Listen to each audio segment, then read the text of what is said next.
Лена, ну вот расскажи нашим подписчикам про своего мужа шизофреника. Нет, давай про нарциссов сначала, про любимых нарцев. Да? Ну, Кстати, мой муж шизофреник, тоже нарцисс. Давай, как ты с ним познакомилась? Ну, очень интересно. Но это какой муж по счету? Это 4-й муж. По счету 5-й он был олигарх.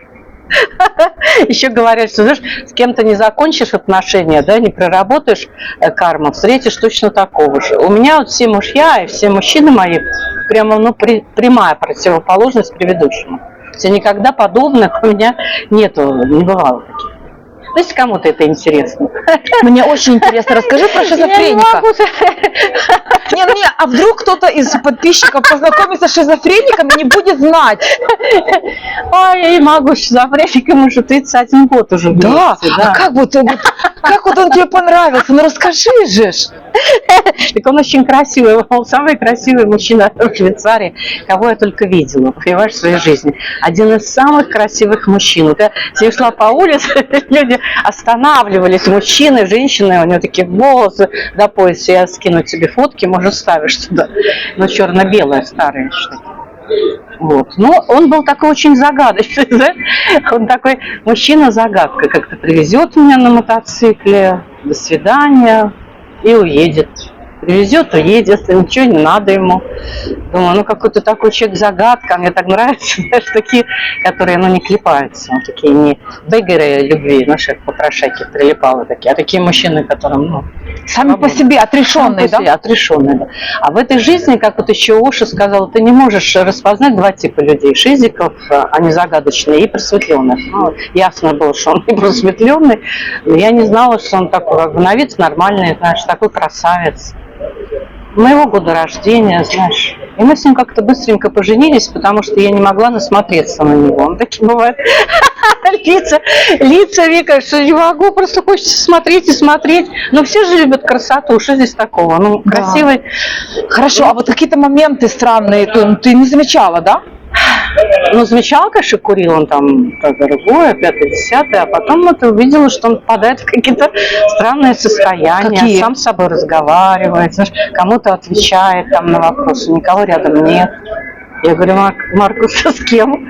Он сам с собой, он не понимает, о чем я спрашиваю. У меня всегда кто-то там внутри, какие-то голоса, и он там, ну, много, конечно, Вика, он очень сильно больной. Сейчас, конечно, не до смеха, он фактически уже умирает. А он там, допустим, не бил посуду, не кромсал? Ну, конечно, бил, он там все бил. Это обострения какие-то бывают? Обострения, он там, не знаю, там палец себе отрубил на руке, это ужас какой-то. На руке?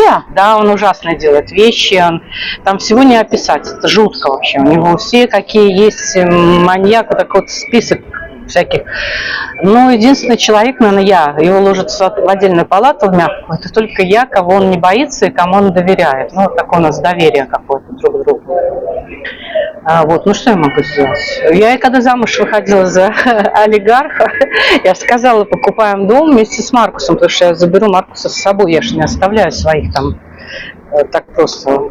Коллекция мужей, да? Не, у меня все, не коллекция, просто мы перешли в разряд уже не друзей, то есть я поняла, что он там болен, и больницы за больницами, то есть я не знала, мне же родители не сказали никто. Он из очень хорошей семьи, там виноделов и все.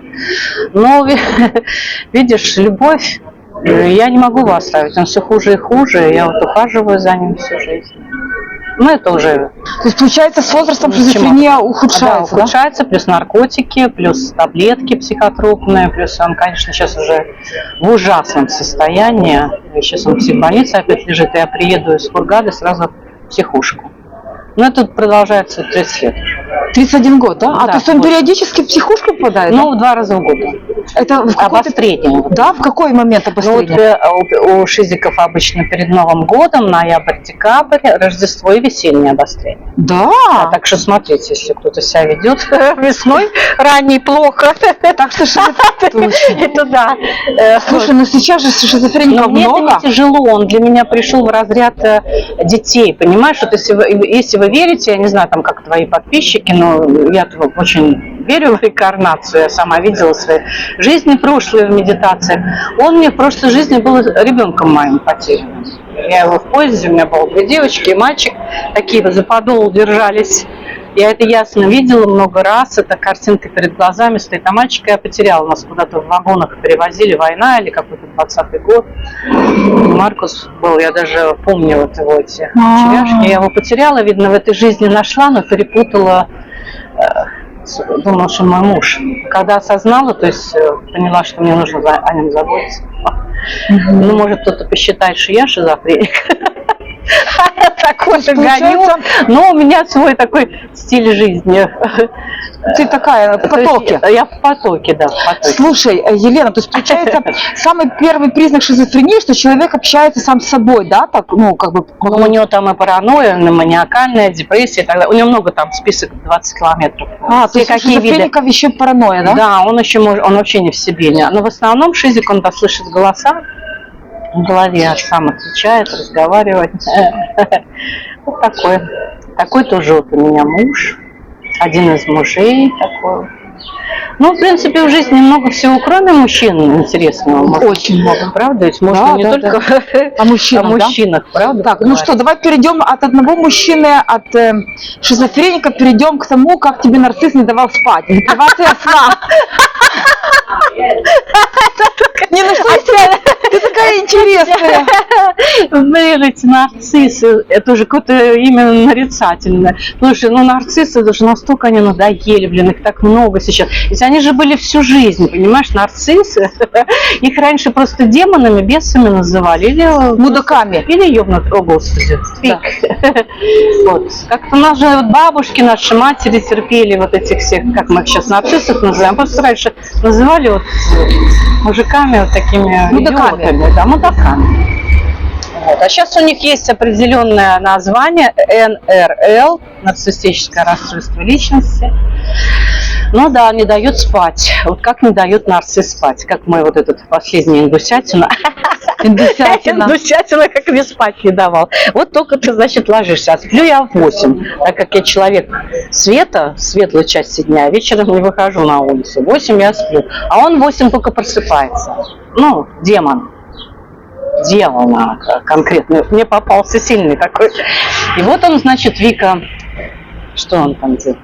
Только я начну засыпать, начинается вот это вот свечение мне вот так вот телефоном в глаза. Посмотри вот здесь, посмотри, котик, вот здесь, котики, посмотри какие. Вот так вот в лицо. Но начнешь ругаться, кричать, думаешь опять, ладно. Только увидишь, что опять засыпают дверями, включается свет, хлопанье дверями, все открыто настежь, там включается громко музыка. Когда опять выведет из себя, то есть он начинаешь вот так вот орать, психовать, видеть, что вывел, немножко притихнет, опять только начинаешь засыпать, с этими затычками в ушах уже наденешь эти. У него вот это просыпается поговорить на серьезную тему. Так он не любит разговаривать. А вот именно как 2 часа ночи нужно обсудить. Вот обсудить очень серьезную тему именно обо мне. Вот когда женщина всегда хочет поговорить о себе, нарцисс никогда не слушает. Ну, это невозможно разговаривать. Но в 2 ночи он будет слушать в 4 уха. Это такой пипец. Если это не работает, значит, в 3 ночи любовь на него набрасываться, значит, на меня. Это огромное желание, ну, вот этого, ну, вот этого, короче. И ты вот так вот думаешь, ну, и что это вообще было? Так вот, в 3 ночи, когда ты спишь глубоко. Ну, потом, конечно, какой сон, естественно, ты просыпаешься нервная и злая, потому что всю ночь тебя мучили не таким, другим путем. Ну, много там у них, много путей всяких. То есть давай тебе спину почешу, там, сделаю массаж тебе в 2 ночи. Ну как же ты думаешь, ну ладно, человек хочет что-то приятное сделать, вот чешет, все равно, чтобы только чтобы не спала. А утром, естественно, у нас утренние ранние там медитации и так далее, я встаю, ранний человек. И целый день у меня как такая кастрюля на голове, сейчас шапочку одет. Шапочка из травы связанная. Забыла свою любимую шапку. Класс. Из травки курительной. В Рамбуле продается такое есть место. Рамбуль в Индии. Только там такие шапки. Нормально? Отлично. Ну и что еще, Викушка, что рассказать? Вот так вот они, значит, не дают спать. Вот эти вот... Как это у меня вся такая в очках. Супер. Вика мне какую сумочку связала, посмотрите, какая прелесть. Вика на все руки мастер, подарила мне такую сумку, боженьки. Вот этот шарфик, тоже платочек. На мотоцикле. Я как будто как в этом, знаешь, на Северном полюсе вроде, плюс 40. Упаковалась такая в шапке, в шарфе. Вот. Что, значит, еще рассказать? Нарцы. Как же они достали, господи. Ну, вот я сейчас в отеле, в одном отель, White Beach называется, и там очень много семейных пар. Что-то позитивное, скажем. Очень много вот пары со всего мира. Там французы, немцы, там русские все. Какие можно. И какие хорошие мужья, вот я наблюдаю. Сколько хороших все-таки мужчин. Вот утром кашкой кормят детишек до завтрака. И кашкой покормят, и жену поцелуют. Но не все же ведь нарциссы. Ведь столько мне существование раскрыло столько прекрасных вот этих семейных пар вот в этом отеле. Я рада, что вот у меня раскрывается моя матрица, да, в том, что не нарциссы одни кругом. Очень много хороших мужчин. Действительно семейных таких, которые любят своих женщин, любят детей. Надо как-то сместить вот фокус внимания, наверное, на... Ну, знаешь, уже не изучать признаки нарциссизма, а изучать признаки нормальных мужчин. Вот, так это последняя точка у нас. Это вот черту мы только что подвели. Ну, потому Всё. что это уже вот эти нарциссы, Да, шизофреники. да. Понимаешь, вот давайте изучать, девочки, вот этих признаки нормальных, хороших семейных мужчин. Вот как выглядит хороший мужчина? Какие у него признаки? Он простой Да. в общении. Да? Он точно не вот Умеет этот слушать. без пикаперства. Не. Он, они даже, да, они настолько они могут даже незаметными быть, потому что в них нет вот этого, ну, как бы, знаешь, вот этого Ну да. петушни этой. Вот, и поэтому они действительно для семьи. Просто дело в том, что они, знаешь, они себя спокойно Нарциссы ведут, они грандиозно. незаметны. А вот эта петушня, они много шума делают. Опа! Да. Я вот это. Танцы с бубнами, знаешь. Опа! Ну, это нарцисс. Это сразу вот он вот заходит, его много. Но у них, во-первых, душонка скукоженная, и Да. сердечко скукожено. Очень жалко их тоже. Конечно, это такой ужас, не уметь любить и сострадать, Да, не чувствовать да, боль да. другого человека. Ну, не позавидуешь, правда, Да, таким да, людям. да. Я не знаю, я очень рада, что я вот всю жизнь... Конечно, это тяжело быть эмпатом и так далее. Ты действительно пропускаешь через себя. Вот любую какую-то боль другого, она вот очень долго в твоем сердце живет. У этих же людей, к сожалению, отсутствует эмпатия, ну что с ними делать? Ну, видишь, много есть еще пары. Я сама свидетель, отель большой, в основном семейные пары. Я вижу, Нет, ты что, я много наблюдаю за много, мужчинами. много. Очень много Много. хороших мужчин. Поэтому будем надеяться, девочки, на позитив. Елена, вот у тебя такие разные этапы жизненные были. Вот что ты можешь сказать, глядя назад? Ну да. Этапы жизни. Могу сказать, что духовный путь, да и вообще любой путь человеческой жизни, он у всех, у каждого разный совершенно. Да? Это как такие кружева. Каждый плетет свои кружева, или как ты вяжешь там свою стиль вязки. Да? То есть у каждого свой. У меня, видно, жизнь заключительная, может, я старая душа, потому что я в этой жизни вот все схватила.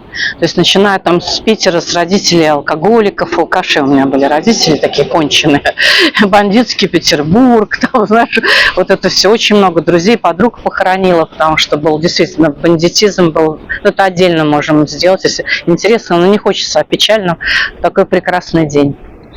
Вот, что я могу сказать? Если бы хоть какой-то момент был упущен вот этой жизни, допустим, там жизнь с миллионером, вот эти все 1000 туфлей, там 1000 сумок, или там жизнь с каким-то красавцем мужчиной, вот, или там какой-то, вот у меня был один из мужей, был еврей. Он пел на пианино играл и пел целый день. Не работал, ничего, пел песни. На этом пахала, короче, в Петербурге.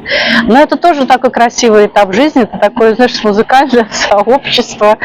Ну вот, понимаешь, сидя в медитации, когда ты готов уже последний этап, вот ты во все наигрался тотально. Вот ты тотально был и в деньгах, и без денег, и голодный, и в страхах, и в каких-то разочарованиях, и каких-то ужасы какие-то проходил, и смерти, то есть размазанный был, полностью уже думала, что никогда не соберешься, знаешь, и всегда восстаешь как птица Феникс с новыми какими-то силами мощными, уже совершенно обновленной и готовой вот к этому приближению идеальной версии себя. Ну, такое сейчас модное слово. Вот. Мы же все стремимся к пробуждению, проснуться от этого колеса самсары, вот, наконец-то уже выйти из этого круга. Потому что ты не можешь от него отвязаться, пока не прожил все. Я жила свою жизнь тотально. Ни о чем вообще не жалею. Ни о каких... Конечно, там кто-то скажет, там вот это все. Вот это, как потерял. Я очень рада, что я все потеряла. Я в это наигралась, мне скучно уже. Вот эти все там сумки, туфли, деньги, там бриллианты. Мне вообще все равно. Дом. В конечном итоге я очень хорошо понимаю, что мы смертные. Из этой игры никто живой не выйдет, да? И смысл какой держаться за недвижимость какую-то, за какую-то вот, ну это просто полный идиотизм. Мы же здесь все туристы. Приедем тут немножко, искупаемся, побалдеем, тряпок намеряемся разных и уедем. Хотелось бы уехать в высшие миры. Вот, поэтому, когда я сидела в медитации так глубоко, занималась техниками медитативными, я понимала, что у меня нет вот просто ни одного желания. Вот вообще ни одного. Вика, ни одного. Просто это вот можно назвать нирваной какой-то. Когда ты думаешь, что ты хочешь, а не хочешь уже ничего. То есть отыгрался везде тотально. И на подиумах, и на телевидении. Я там была, что-то открывала, закрывала, фирмы какие-то. То есть жизнь прожита тотально. Достаточно было всего. И последний вот этот вот абьюзер мой, индусятина, который красавчик. Но он мне нужен был, потому что иначе бы я сидела и думала, в временах не было у меня еще йога-тичера, еще и не знаю, что тут такое вместе медитировать, вместе там бэкпекеры путешествовать, вот это утром вставать с ковриком на медитацию в ашраме. Ну что же надо прожить, правильно? Мы же такие, как одно были, как душа. Так что я ему очень благодарна. У нас очень прекрасные моменты были с абьюзером, с нарциссом. Спасибо ему большое. Но видишь, вот так вот получается, расходятся дороги. И сейчас, конечно, люди света, эмпаты должны отсоединяться от бесов и соединяться вместе. Определенные такие группки, чтобы создавать что-то светлое, доброе. В общем, на данный момент нет у меня желаний никаких. Понимаешь, вообще, Вика, никаких. Я тоже вязала, знаешь, вот, ну, конечно, как ты так красиво я не вязала никогда, но тоже делала всякие и вышивку, там, и шила, что только не делала в жизни. Вот, ребенка родила, все, что, домов понастроила. Вот что еще делать, скажите мне? Вот сейчас с вершины моего солидного возраста, вот что? Ничего? Вот такая вот приятная, осознанная пустота внутри. Радость момента, потому что ты вот уже просто пьешь кофе, ты вот уже и пьешь кофе. Уже никуда там твой мозг не улетает, понимаешь. Какие-то там прошлое, будущее. Там. Пьешь воду. Вика. Для меня весь мир исчез, у меня только Вика и камера. То есть я не думаю ни о чем больше. И вот так вот от момента к моменту. Конечно, это не легкий путь. Я так думаю, там что-то случилось, просветление. Нет, это очень-очень сложный путь, сопряженный со всякими депрессивными состояниями, с разными потерями в материальном мире. Человек, идущий путем духовного развития, потеряет все. Чтобы никто даже не думал, что где-то там заначки оставит. Он должен потерять все. В конечном итоге себя, тело свое, все потерять. Все. Только тогда ты можешь говорить, что ты чего-то достиг. Ты достиг тогда, когда ты пустой. Когда у тебя вообще ноль желаний. Даже вот шевельнуть пальцем – это лишнее. Потому что все хорошо, как есть. Ну, чего, Викушка, еще рассказать? Что еще? Не знаю я. Ой, микрофончик здесь. Но мне кажется, я такая, знаешь, какая-то обыкновенная, самая обычная. Мне даже нечего такого сказать интересного. Вот что, скажем, ты не прощаешь людям? Ну, предательство, конечно, подлого. Вот мне не нравятся такие... Я не то, что не прощаю, я просто стараюсь их забыть и уйти. Вот этих вот люди, которые вот предают. Знаешь, вот делаешь что-то за спиной. Вот в глаза тебе одно говорят, вот врущие люди, вруны, лицемеры, когда очень много вот этих дурацких каких-то этих заискиваний, знаешь. Я люблю очень простых, открытых людей. Лучше там просто как-то прямо, знаешь, ну, послать, если надо, чем вот это вот заискивание, и которые тебе могут за спиной сделать конкретные реальные гадости. Конечно, от таких лучше подальше держаться. Люди-предатели, от них вообще нужно, ну, в другую сторону. Они тебе где угодно подставят. Не только что там изменяют, там измена или что-то, а именно там все что угодно могут сделать. Понимаешь? Лучше не подпускать близко. Текушники, да, такие, знаешь. Ну вот это мне неприятно. Так, в принципе, все что угодно могу людям простить. Я понимаю, что люди так создано, то есть все завидуют там или там злобные какие-то. Я понимаю, все, мне даже вот все эти там комменты какие-то, меня только радуют. Даже вот там кто-то что-то, я вижу уже у человека вот эту боль внутри. Когда человек что-то пишет, допустим, я вижу, что каждый пишет о себе, вот каждый человек, вот кто даже тебе, наверное, там пишет какие-то комментарии, я не особо читаю там, но я думаю, что каждый пишет о себе. И вот люди, которым очень больно, у них самые такие, их наоборот, их даже больше люблю. Есть мечта? Мечта больше не возвращаться в материальный мир, не перерождаться в этом уровне. Без материального мира. Ну, чтобы как-то вот не проходить больше вот эти все уроки, даже в последующих, если перерождениях, как-то очень это все было, ну, непросто. Очень больно. Такой, если в этой жизни мечты, такой материальной нет никакой мечты. Я ничего не хочу, ни материального ничего не хочу. То есть мне уже не интересно это вообще. Мне даже вот какую-то квартиру надолго снять, и то как-то кажется, ну, фиг его знает, завтра проснусь или нет. Что снимать надолго? Как говорится, даже бананы не покупаю переспелые. Или зеленые, как говорят в кино, там не знаешь, там успеют они созреть, пока ты умрешь или нет. Поэтому я не знаю, Вика. То есть ты максимально живешь... Да, потому что мы никогда не знаем, что завтра будет. Сейчас такое время, видишь, мы там на грани каких-то конфликтов везде, и все это меняется, мы переходим в какие-то новые энергии, это все чувствуют, ощущают, что что-то не то происходит. Да, потому что сейчас вот за несколько лет уйдут из этого мира вот эти. Да. Ну, да, не получится у них. Они хоть хотели тут токсичных. Люди очень четко разделяются на светлых и темных. Видно, что сейчас вот как-то что-то происходит такое. Я не профессор в этом, не буду придумывать там, сочинять, но я чувствую, что происходит. Меня очень сильно свет тянет на свою сторону, поэтому я даже в мыслях не могу никому что-то плохого пожелать. И не имею права никакого. Воин света. Так. А так нет никаких Вика желаний. Ну, чашечку кофе выпить утром, такое желание. С хорошими, с друзьями встретиться, может, тоже приятно.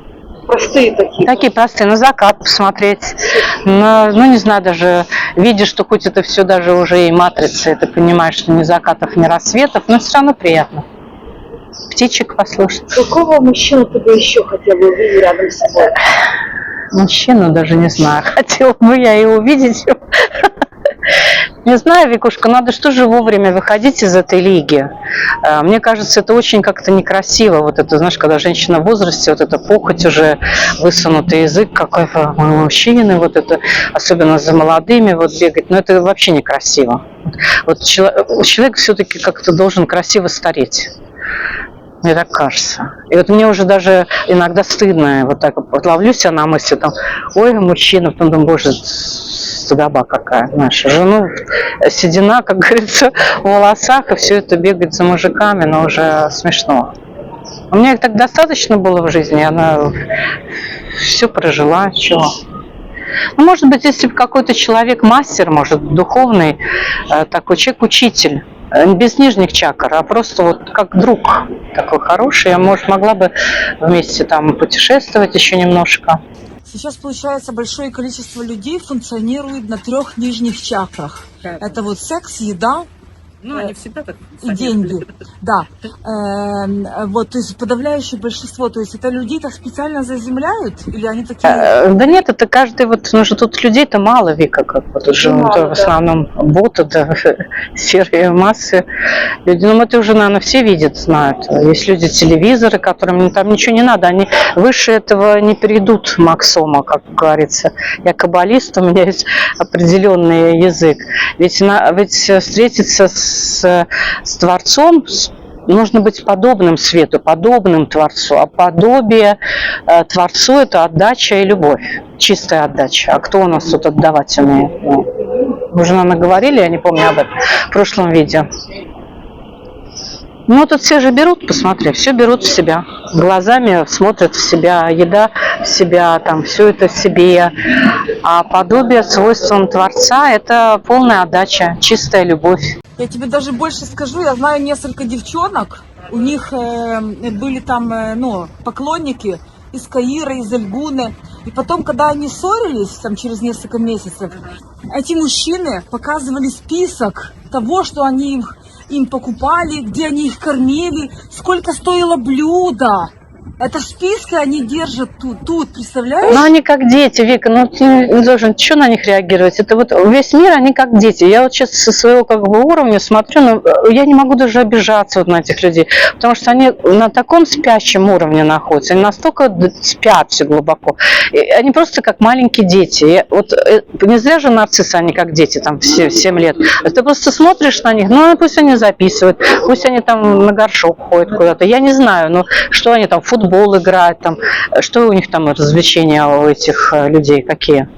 Там аттракционы какие-то, они там в дискотеки куда-то ходят, я не знаю. То есть человек, который проснулся, ему эти все игры неинтересны уже давно. У него одна игра – это сидеть в тишине и поменьше контактировать с ботами. Ну, потому что мало душ там. Душу еще создать надо. Ее нужно создать. Это даже если ты там нарцисс или просто оболочка серая, тебе нужно ее создать дисциплиной, работой над собой, какими-то, ну, всякие методики есть. И еще подключить эту потом сферу к духовному свету. Я думаю, такие рождаются тут одна душа, это глубокое заблуждение. Ну, куда-то мы ушли, да. Давай в такую что-нибудь простенько поговорим о чем-нибудь. Например, мне нравится, как ты отвечаешь. Да? Я нигде такого не видела. Ну, я не знаю, может быть, людям такие не нравятся. В ресторанах, и это записывали в блокнотики. Да не, ну всякие разные есть. Вот у меня там тоже этот мой нарцисс, он что-то все записывал, какие-то расходы, доходы. Я не знаю, Вика, что это такое. Ну, какие-то, может быть, люди-роботы какие-то, у них определенные программы вставлены. Иногда ты смотришь, ты же понимаешь, что ты не видишь человека. Вот ты смотришь в глаза и видишь стеклянную бутылку. То есть там не достучишься, души нет. Вот эти вот какие-то люди, которые издеваются вот над людьми, над животными, какие-то убогие, у них же там нету, даже некуда достучаться. Откуда душа-то? Все говорят, все есть душа. Где же там душа? Эти, кто записывает, какая там душа? У них какой-то счетчик в голове. Они даже не знают, что такое жить. Я вообще не знаю, что я когда-нибудь в своей жизни считала какие-то где-то деньги у меня вообще. Ну, может, эту тему не люблю трогать деньги. Все равно никто не поверит, но у меня вообще без разницы. Где, чего, там, сколько. Сегодня есть, слава богу. Завтра кончится существование, сообщит. Но дело в том, что ты когда не паришься об этом, никогда не кончается ничего. Деньги не кончаются, никогда. Вот, поэтому, а когда ты туда очень сильно за них клепаешься, они от тебя убегают. А когда ты от них убегаешь, они за тобой бегут. Я не знаю, там говорила или нет, даже вот мне деньги вообще не нужны были, у меня полно было денег с мужем, и я еще в лотерее выиграла в Швейцарии. 100 тысяч. Представляешь? Они мне нафиг не нужны. Для ворота купили в дом на эти деньги. Ну, потому что тебе, когда не надо, ты спокойный, ведь на спокойствие приходят деньги, на вот эту уверенность. То есть все для тебя. Любые там отели пятизвездочные, неважно, что когда ты в покое, даже если у тебя ни копейки нету, но ты в покое находишься, они автоматически откуда-то будут проявляться. Вот такое чудо.